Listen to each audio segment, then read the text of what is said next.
ನಾನು ಬಿ.ಕಾಮ್ ಮಾಡಿದ್ದೆ, ಕಂಪ್ನಿಲಿ ಜಾಬ್ ಮಾಡ್ತಾ ಇದ್ದೆ.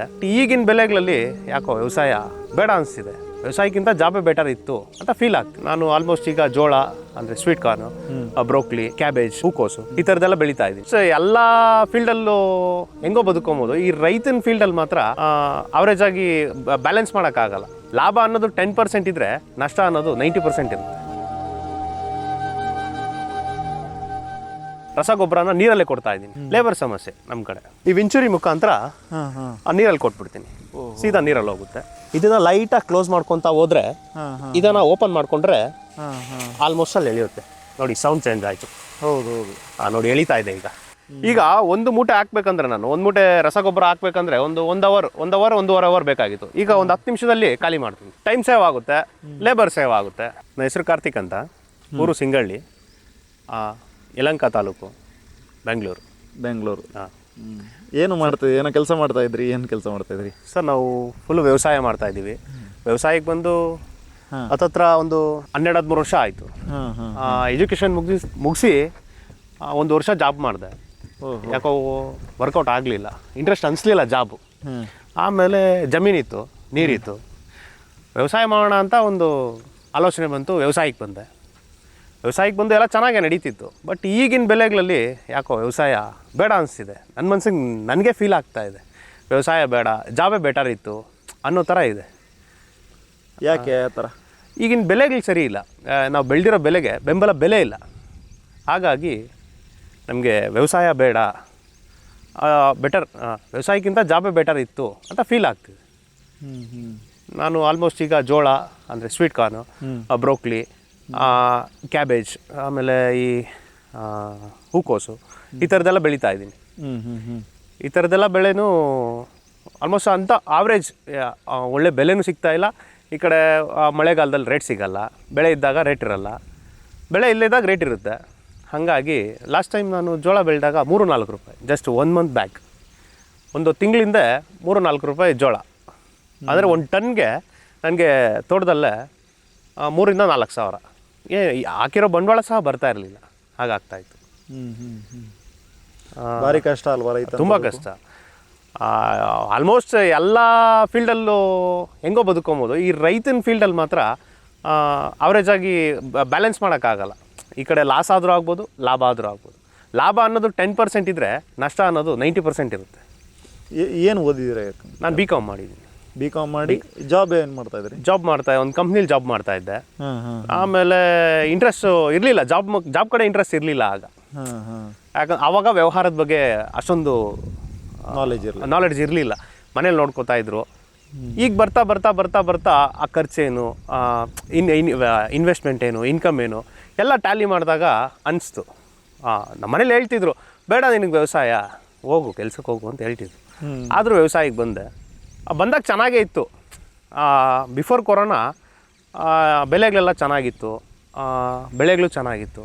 ಈಗ ಒಂದೊಂದೇ ಸಮಸ್ಯೆ, ಬೆಲೆ ಇಲ್ಲ, ಬೆಳೆ ಸರಿಯಾಗಿ ಬೆಳೆಯೋಕ್ಕಾಗ್ತಾ ಇಲ್ಲ, ವೈರಸ್ಸು, ವಿಲ್ಟ್ಸು, ಈ ಥರದ ಸುಮಾರು ತೊಂದರೆಗಳು ಜಾಸ್ತಿ. ಈಗೇನೋ ಮಾಡ್ತಾ ಇದ್ದೀರಾ ಕೆಲಸ? ಈಗ ಈ ಸ್ವೀಟ್ ಕಾರ್ನ್ಗೆ ಟ್ರಂಚಿಂಗ್ ಕೊಡ್ತಾ ಇದ್ದೀನಿ, ಅಂದರೆ ರಸಗೊಬ್ಬರನ ನೀರಲ್ಲೇ ಕೊಡ್ತಾ ಇದ್ದೀನಿ.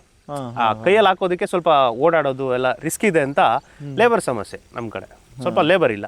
ಹಾಗಾಗಿ ನಾನು ನೀರಲ್ಲೇ ಮಿಕ್ಸ್ ಮಾಡಿ ಕರಗಿಸಿ ವಿಂಚುರಿ ಮುಖಾಂತರ, ನೋಡಿ ಇಲ್ಲಿದೆ, ಈ ವಿಂಚುರಿ ಮುಖಾಂತರ ನೀರಲ್ಲಿ ಕೊಟ್ಬಿಡ್ತೀನಿ, ಸೀದಾ ನೀರಲ್ಲಿ ಹೋಗುತ್ತೆ. ಟ್ರೈ ಮಾಡಲಿಂದಾನೆ ಅಲ್ವಾ? ಇಲ್ಲಿಂದಾನೆ. ನೋಡಿ ಈ ಪೈಪ್ನ ಈ ಡ್ರಮ್ ಒಳಗಡೆ ಹಾಕ್ತೀನಿ. ಈ ಡ್ರಮ್ ಒಳಗಡೆ ಹಾಕಿ 1 ನಿಮಿಷ ಇದನ್ನ ಲೈಟಾಗಿ ಕ್ಲೋಸ್ ಮಾಡ್ಕೊತಾ ಹೋದ್ರೆ, ಇದನ್ನ ಓಪನ್ ಮಾಡ್ಕೊಂಡ್ರೆ ಆಲ್ಮೋಸ್ಟ್ ಅಲ್ಲಿ ಎಳೆಯುತ್ತೆ. ನೋಡಿ ಸೌಂಡ್ ಚೇಂಜ್ ಆಯಿತು. ಹೌದು ಹೌದು, ನೋಡಿ ಎಳಿತಾ ಇದೆ ಈಗ. ಓಹೋ, ಹೋಗ್ತಾ ಇದೆಯಲ್ಲ.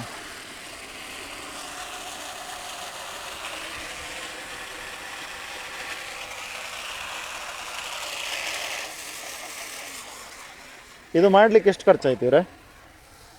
ಸುಮಾರು ಒಂದು ಆ ಸೆಟ್ಟಿಂಗ್ಸ್ ಎಲ್ಲ ಸೇರಿ, ಬರೀ ಆ ಸೆಟ್ಟಿಂಗ್ ಮಾತ್ರ, ಏನು ಅದು ಬೆಂಡು ಮತ್ತು ಗೇಟ್ ವಾಲು ಅದೆಲ್ಲ ಸೇರಿ ಒಂದು 2,000 ಆಯಿತು. ಆಮೇಲೆ ಮಾಮೂಲಿ ಡ್ರಮ್ ಎಲ್ಲ ನಮ್ಮ ಹತ್ರ ಇದ್ದೇ ಇರುತ್ತೆ, ಔಷಧಿ ಸಿಂಪಡಣೆ ಮಾಡೋಕ್ಕೆ ಎಲ್ಲ ಇಟ್ಟೇ ಇರ್ತೀರಿ. ಥರದ್ದೆಲ್ಲ ಹಂಗೆ ಯೂಸ್ ಮಾಡಿಕೊಂಡು ರೆಡಿ ಮಾಡಿದ್ದೀನಿ. ನೋಡಿ ಈಗ ಎಳಿತಾ ಇದೆ, ಡ್ರಮ್ಮಲ್ಲಿ ಖಾಲಿ ಈಗ ಆಗ್ತಾ ಇದೆ. ನೀವೇ ಮಾಡಿರೋದಾ? ಹಾಂ, ನಾನೇ ಮಾಡ್ಕೊಂಡಿರೋದು. ಹ್ಞೂ ಸ್ವಲ್ಪ ಐಡಿಯಾ ಇತ್ತು, ಹಾಂ ಟ್ರೈ ಮಾಡಿದೆ, ಹಾಂ. ಸಕ್ಸಸ್ ಆಯಿತು. ಓ, ಈಗ ಇಷ್ಟನ್ನು ನೀವು ಬಿಡಬೇಕಾದ್ರೆ ಇನ್ನು ತೊಂದರೆ ಇಲ್ಲ? ತೊಂದರೆ ಇಲ್ಲ, ಆರಾಮಾಗಿ ಬಿಡ್ಬೋದು. ಈಗ ಒಂದು ಮೂಟೆ ಹಾಕ್ಬೇಕಂದ್ರೆ, ನಾನು ಒಂದು ಮೂಟೆ ರಸಗೊಬ್ಬರ ಹಾಕ್ಬೇಕಂದ್ರೆ ಒಂದೂವರೆ ಅವರ್ ಬೇಕಾಗಿತ್ತು. ಈಗ ಒಂದು 10 ನಿಮಿಷದಲ್ಲಿ ಖಾಲಿ ಮಾಡ್ತೀನಿ. ಓಹೋ, ಬರೀ 10 ನಿಮಿಷದಲ್ಲಿ ಖಾಲಿ ಆಗುತ್ತೆ. ಟೈಮ್ ಸೇವ್ ಆಗುತ್ತೆ, ಲೇಬರ್ ಸೇವ್ ಆಗುತ್ತೆ. ಇಲ್ಲ ಈಗಿನ ರೇಟ್ ಎಲ್ಲ ಇಟ್ಕೊಂಡು ಲೇಬರ್ಗೆ ಅದಕ್ಕೆ ಲೇಬರ್ ಎಲ್ಲ ವರ್ಕೌಟ್ ಆಗಲ್ಲ. ಅದಕ್ಕೆ ಈಗ ನಮ್ಮ ಕೈಯಲ್ಲಿ ಏನು ಈಸಿಯಾಗಿ ಕೆಲಸ ಮಾಡ್ಕೊಳಕ್ಕಾಗುತ್ತೋ ಅಷ್ಟನ್ನು ಈಸಿಯಾಗಿ ಮಾಡ್ಕೊತಾ ಇದ್ವಿ. ಲೇಬರ್ನ ಸಾಕೊಂಡು ಅವ್ರಿಗೆ ಏನು ಅಮೌಂಟ್ ಕೊಟ್ಟು ಇದೆಲ್ಲ ಮಾಡಿ ನಮಗೇನು ಉಳಿಯಲ್ಲ ಲಾಸ್ಟಲ್ಲಿ. ಹಾಗಾಗಿ ಟೆಕ್ನಾಲಜಿ ಯೂಸ್ ಮಾಡ್ಕೊಂಡು ಸ್ವಲ್ಪ ಉಳಿಸ್ಕೊತಾ ಇದ್ದೀವಿ ಅಷ್ಟೇ.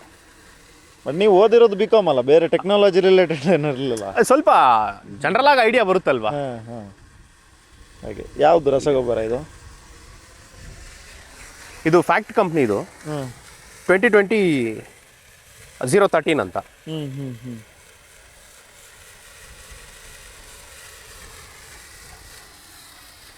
ಹೇಗೆ ಈಗ ಇದು ಬೆಂಬಲ ಬೆಲೆ ಕೊಡ್ತೀವಿ, ಅದು ಕೊಡ್ತೀವಿ ರೈತರಿಗೆ ಸಹಾಯ?